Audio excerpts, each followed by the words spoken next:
why don't I introduce myself and then I'll have Casey introduce herself. So I'm Grace O'Connor and I'm an associate marriage and family therapist at Gender Wellness of Los Angeles. Um, I specialize in working with the transgender population. Casey and I um, both specialize in working with the transgender population. Um, Casey, can you tell us a little bit about yourself? Yes, I know sometimes it can be hard to talk about ourselves. Sometimes it's far easier to talk about our jobs or other things. And so I'm Casey Weitzman, and I'm the president of Gender Wellness of Los Angeles. So we wanted to talk a little bit about the 60 Minutes piece that came out on May 23rd. It was 60 Minutes doing a 20-minute segment. Leslie Stahl actually did the segment. And the first half was focused on transgender healthcare, access to transgender healthcare, statistics around transgender healthcare, persons who had gone through procedures and hormones and surgeries and had positive experiences about it and had good things to say and their lives had been improved. And then the second half got into detransitioning, which is not something I've had a lot of experience with, to be honest. I haven't known very many. I don't know if I've ever known anyone who is detransitioned. You can speak a little to that as well, Casey. And what about detransition?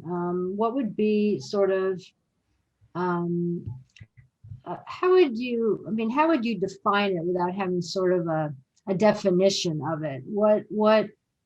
How would you define the idea of someone starting and then like what do you imagine detransitioning would look like?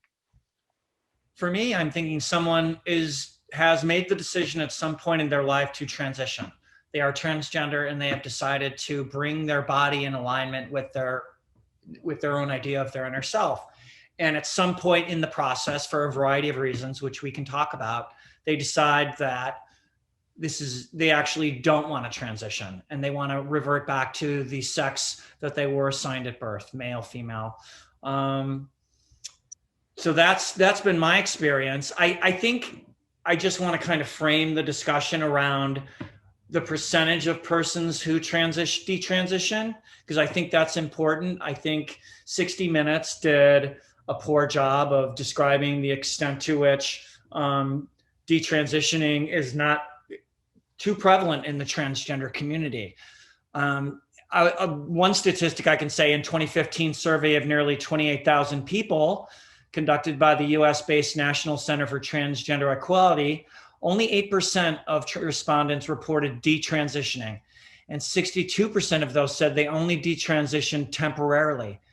The most common reason for detransitioning, according to the survey, was pressure from a parent, while only 0.4% of respondents said they detransitioned after realizing transitioning wasn't right for them. So that's 0.4%. And there's other studies that put the detransitioning experience at 1% to 2%. Right. And I mean, so that's important, but I want you to go on with the story. So go on more about, so we kind of defined it. Mm-hmm. Then obviously there was a lot of outrage, right? We watched the story.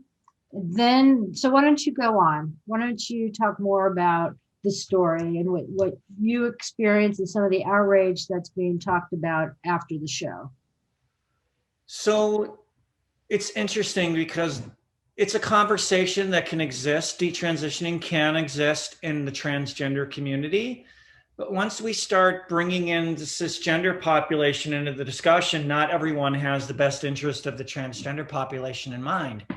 Some people want to use the detransitioning process as a cudgel against transitioning and use it as a way to deny transgender people transgender affirming care, and use it as an example and make it a bigger thing and use it as a political weapon in all these state legislatures right now in the United States to deny youth transgender care, trans affirming care. So if we talk about detransitioning in the larger context, it's something that is rare, but it's also something that can be a really powerful weapon for those who don't have transgender care as an importance for them. It can be used as a weapon. Sure. So I think what might be helpful is to really talk about the process of moving to the next step. So, for example, if a young person comes to us, certainly my experience, and probably yours as well, is people don't come to see a gender therapist if they're not in excruciating pain. And what I mean by that is probably, and I've heard this so many times, that it's sometimes the youth, which they're very brave, and most of the time it's the parents, that the child's either been severe depression, not going to school. Sometimes they're coming out of residential programs or hospital settings, or maybe they're just not functioning the way they were before, and they're coming to us to help their child start or to begin to explore this side of them that they didn't have a safe place, or they discovered this about themselves. So it seems like there's a willingness on the part of the youth to start to talk about it. Now, of course, there usually is quite a bit of shame and guilt when they first come. Sometimes they're elated and excited, but that's not usually the kids that come to see us. And a lot of times the parents, what I've noticed is they want to be sure that I don't race to, and again, it's not approved, because anytime a kid's over 16 now, they can go and get hormones on their own, which, of course we don't want that. But the parents are really supporting their child. But anytime you put a young person either on a blocker or a hormone, it is going to change a lot of what's going on for them internally. So I want to be sure we do talk about that. And obviously, I mean, I no one in my practice has detransition, and it's like I never have seen myself as a gatekeeper. I'm always feeling supportive, but anytime, I mean, it's just something we have to just kind of look at. And I don't know what your experience has been, but in the 60 minutes piece, I guess one of the questions was about the providers when they went and got the hormones, when they got the procedures, what kind of assessment did take place before someone provided the HRT or the surgeries. I felt like there was a part of this where there was a blame on the providers, but I guess there is a part, like what kind of services did they get?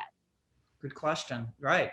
And they did talk a little bit about gender clinics are popping up all over the place, and they're not adhering to the standards of care set forth by WPATH. And so training, right? That they're not getting trained. And so, of course, there is ongoing training where you can get a certification, but I've always felt that a lot of it is on the job training. How do you feel when you're in the room with someone that is non-binary or wants to begin the process? Can you feel compassion? Do you feel empathy? Do you understand? One of the things they talked about was, are you a unicorn? Do you feel like, oh, I want to help one transgender person? Like, is this like, I'm an ally? And it's not that simple. If you say you treat gay and lesbian and bisexual, that is not the same of treating a non-binary or transgender person. It's just not. It's not. And you talked a little bit earlier about this explosion, quote unquote, of people coming out as transgender, and there's this thing going around ROGD, rapid onset gender dysphoria, and that is actually not a clinical diagnosis. That is not in the DSM-5. There's no such thing as rapid onset gender dysphoria. my opinion, as somebody who works in the field and somebody a woman of transgender experiences, the reason why there's such a quote unquote explosion of gender identity issues coming to the fore is these issues have been here all along, but there was never an opportunity for these kids or adults for that matter to talk about it and to explore their gender.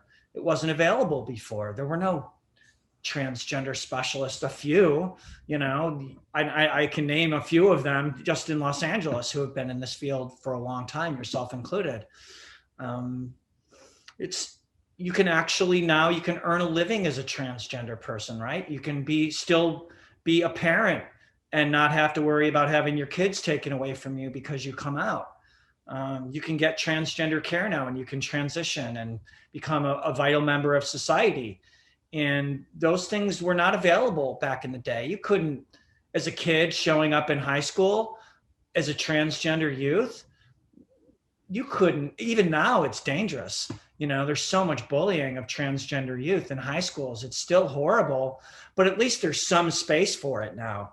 And that's why I think people are now being free to explore their gender. It's because now there's more opportunity. There's not as much shame.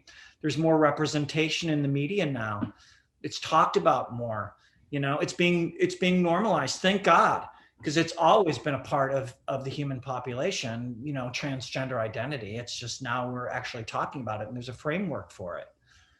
Absolutely. And I think the other part of the 60-minute piece that really, really upset me, I think I could say it really pissed me off, was we didn't talk about the positive trend. We didn't talk about how positive and how many great stories there are, that so many of our clients come into our office. Like I said, they come in and feel like they're in so much pain that they want to harm themselves. And so many of my clients start with self-harm.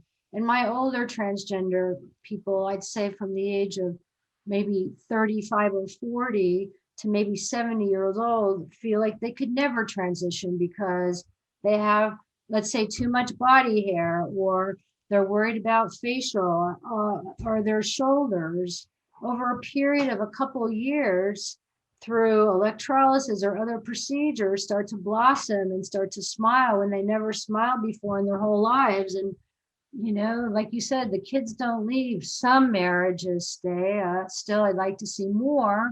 But like you said, they blossom. And even if there is loss in their lives, they're still willing to almost lose everything in order to be authentic. And I didn't see those stories.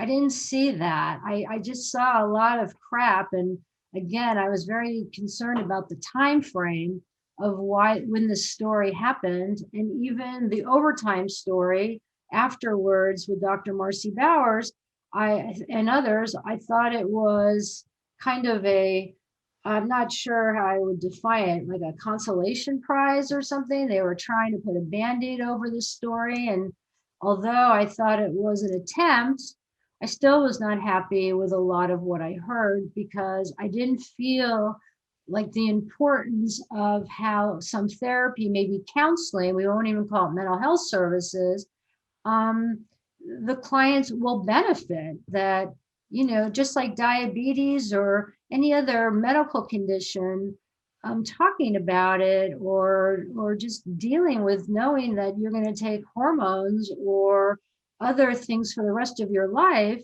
there's a psychological component to that. And so that's the other part of the story that just really, really upset me. And I guess that's one of the things I wanted to have you comment on. And also I wanted to talk about sort of informed consent and what that means, that every person that's about to start this journey must sign and understand if they are to get any kind of puberty blockers or HRT or any kind of surgery, has to sign, where I think the provider who accepts this goes over, not just has them sign, but goes over what this informed consent form actually says.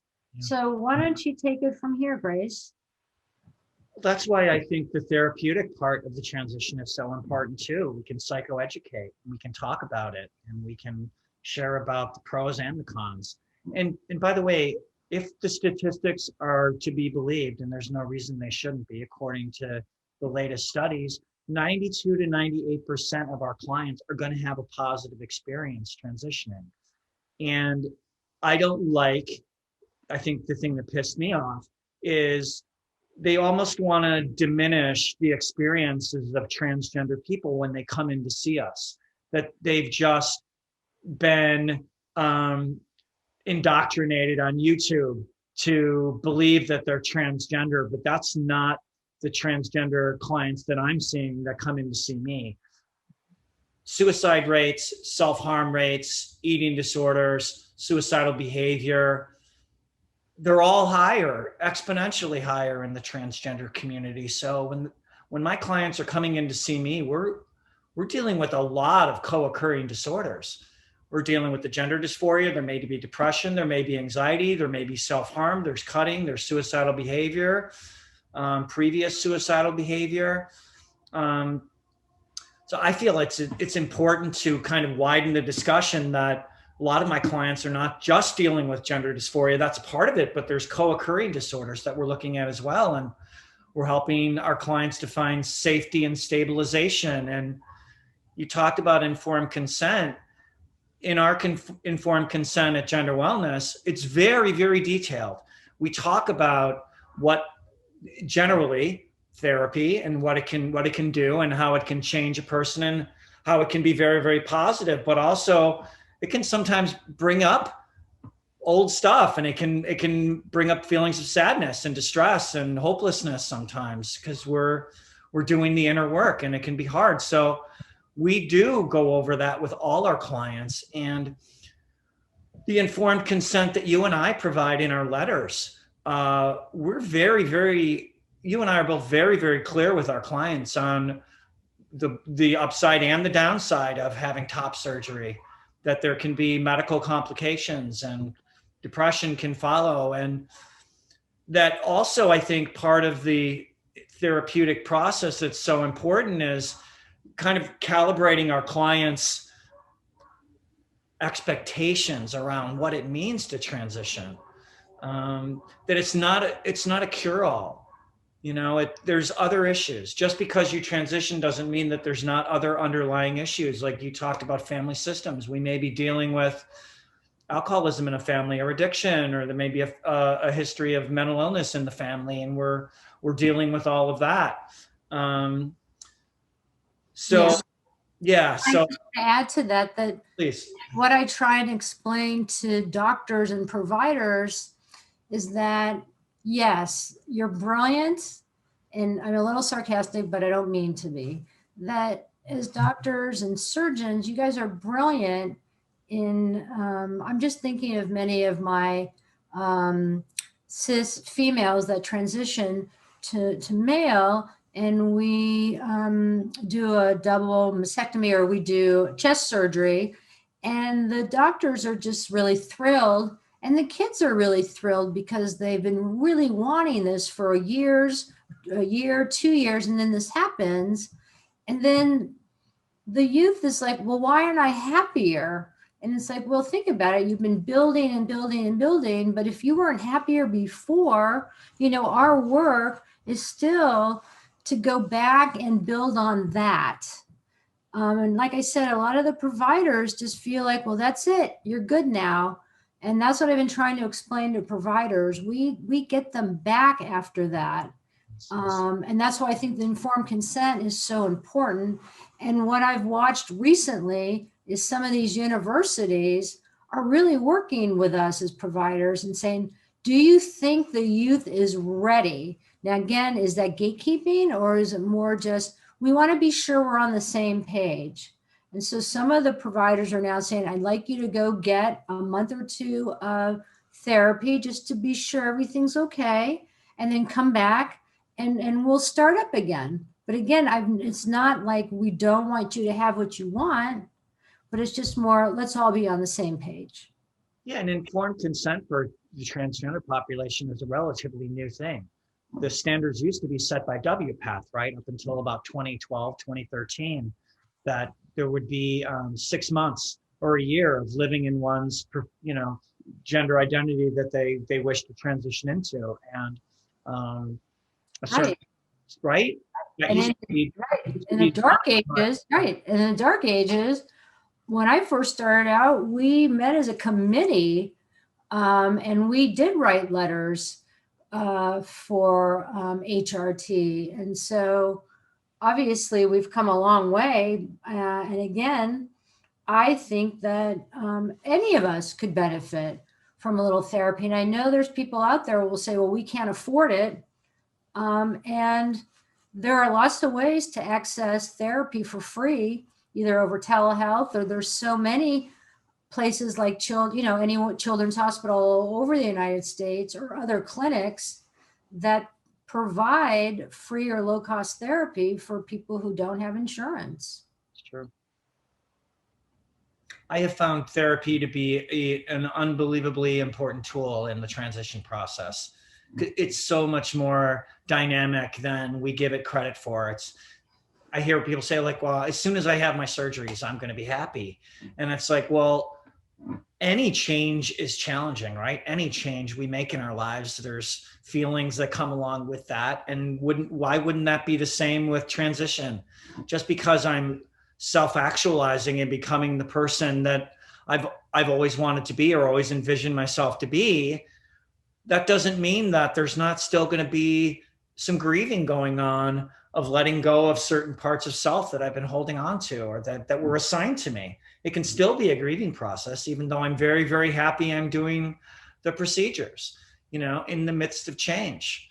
And, So can you give an example? Like, I know you were very general, but what I like about our show is that as a transgender woman and as a lesbian woman, sometimes I think it helps our audience when we share our own experiences. So could you share kind of where you're at as far as, you're in your transition, or you could say I'm done with it or whatever, but how do you think it does impact you emotionally or psychologically? well, if I could impart anything to my clients, it would be I wanted to have breast augmentation surgery. I was excited about it.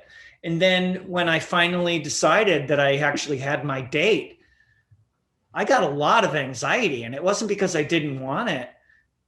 I mean, it just brought up so many feelings of,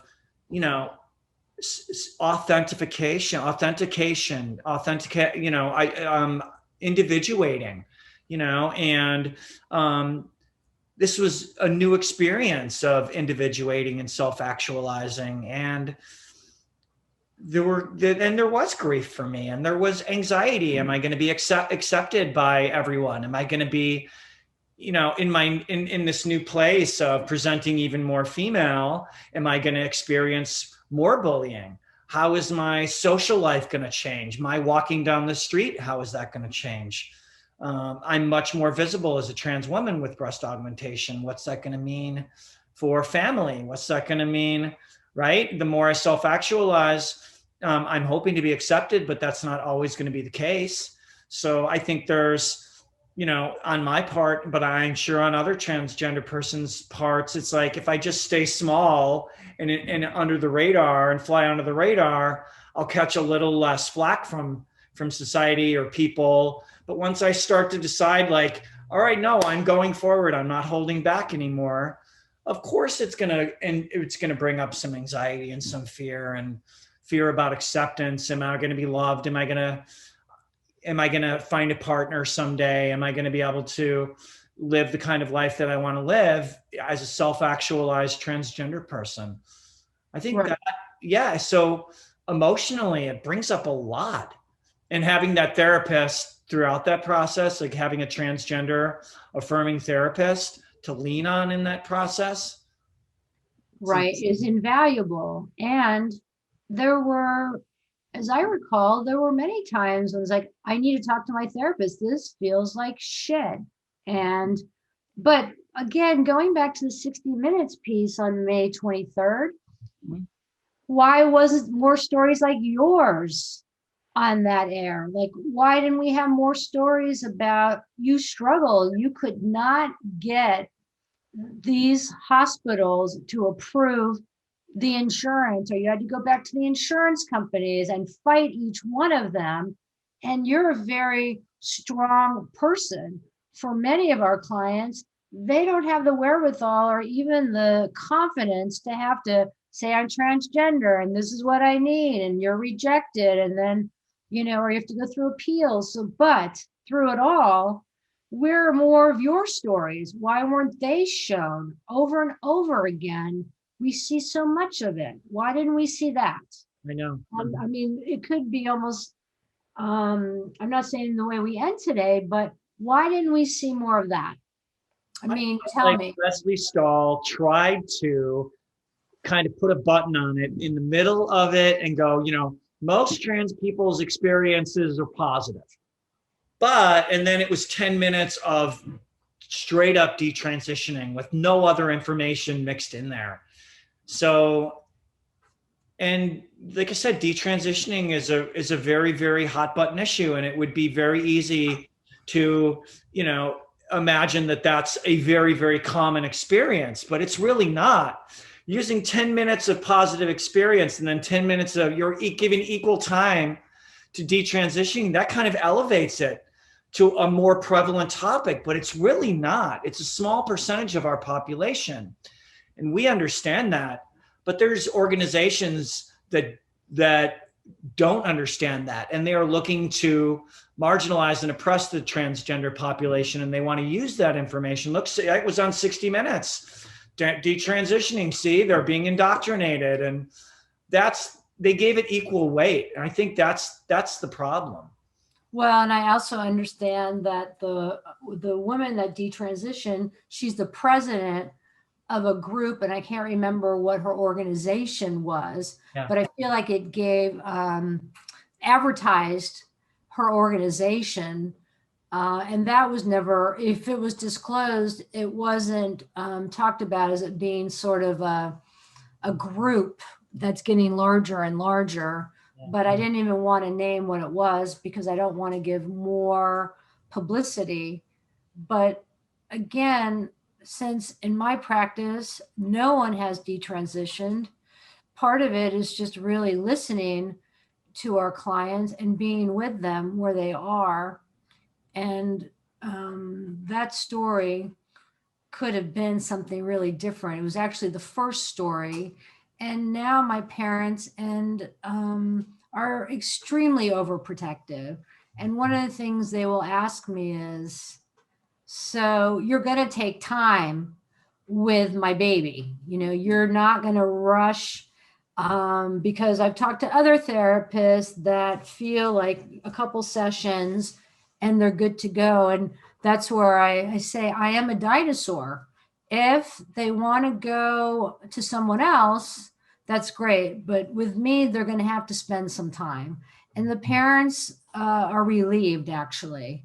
And I think the kids are, I'm not quite sure. There can be an impatience, but the parents just like a sigh of relief. And I always meet with the parents first so I can get a sense of what their expectations are. And again, the parents, for the most part, do mourn. They had expectations for their child. And so I always talk to the parents and try and get support systems for them. Yes. And so it's complicated. But this, Client- huh?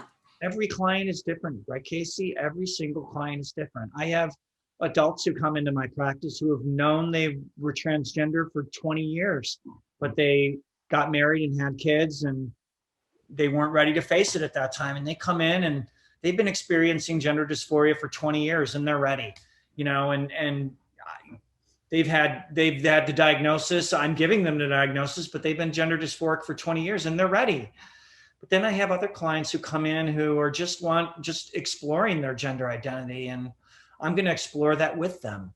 And I'm not going to have an agenda, and I'm not going to be pushing hormones. And they if they talk about wanting to get on hormones, I'll talk about, well, what do you imagine it's going to do for you? And how do you imagine it would change your life? And how do you imagine it would make you feel better about yourself? Or what would it be like to make that change? We're going to talk about that.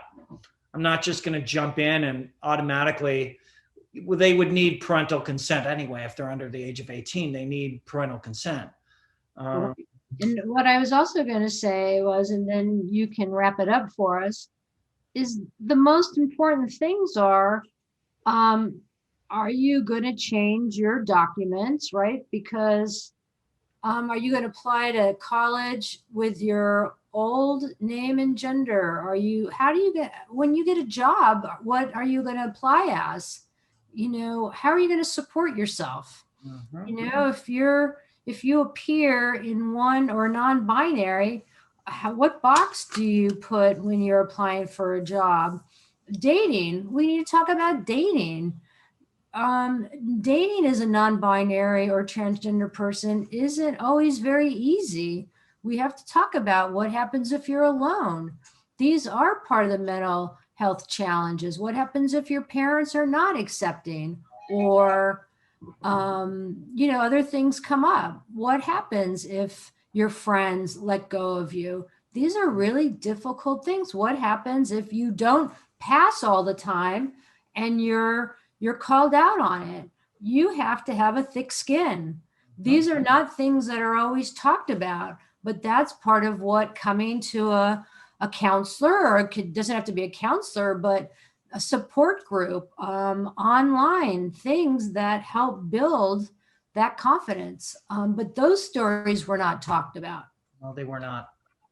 Our community is so much more dynamic than people in the cisgender community who don't understand transgender identity. They don't understand everything that you just talked about and what you and I are doing as clinicians in our field. We're assessing all of this as the process is continuing. I'm wondering, you and I are consulting. Are our clients getting better? Are they benefiting from the therapy? We're always looking at that. And with the gender affirming care, is it having a positive impact or is it having a negative impact? Right. Right. And I was going to ask you this before we say goodbye. I mean, obviously no names or experiences, but since we started together, I don't know if there's a way you could just sum up with your first client, or, that like an experience of like when you first meet someone, and from the beginning to a healthy termination, like how would you sum that up as far as this Leslie Stahl and 60-minute story? Well, I wish they would do a story on, one of my clients who, could come in and be depressed and dysphoric and addiction or self-harm behavior, and have them come in and start to build a therapeutic rapport with them and build a relationship with them, and them get to know you and you get to know them, and you're seeing each other and mirroring one another for a week, every week for, a year or two, and just watch them transform in every way, spiritually, mentally, emotionally, physically, be able to function better and be happier with themselves and happier in their relationships, and have a vision of where they want to go and have goals. And then to be able to say, I think you're actually ready to go out into the world now. I think you are good to go. I think you're fine. And, that client may or may not come back to therapy at some point. Therapy can be a lifelong process, but to be able to just step out as your authentic self and be prosperous and abundant.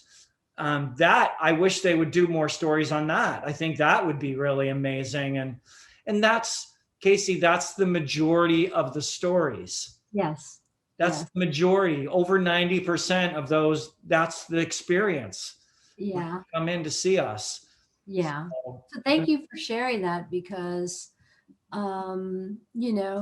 that's just it. So why don't you wrap it up for us and sign us off? I think that's it. I'm glad that we have this podcast and we call it Over the Binary, because we feel that we as clinicians and a lot of transgender people are just over the binary, over how it defines us and marginalizes us. And we're here to expand the conversation about what gender identity is. So I'm glad we were able to talk about this today. You and I have both had very, very strong reactions to that 60 Minutes piece. And we'll continue to talk about this and explore it, and at Gender Wellness and on Over the Binary. So I love it. All right, Grace. Good to see you. Till next time. Bye, Casey.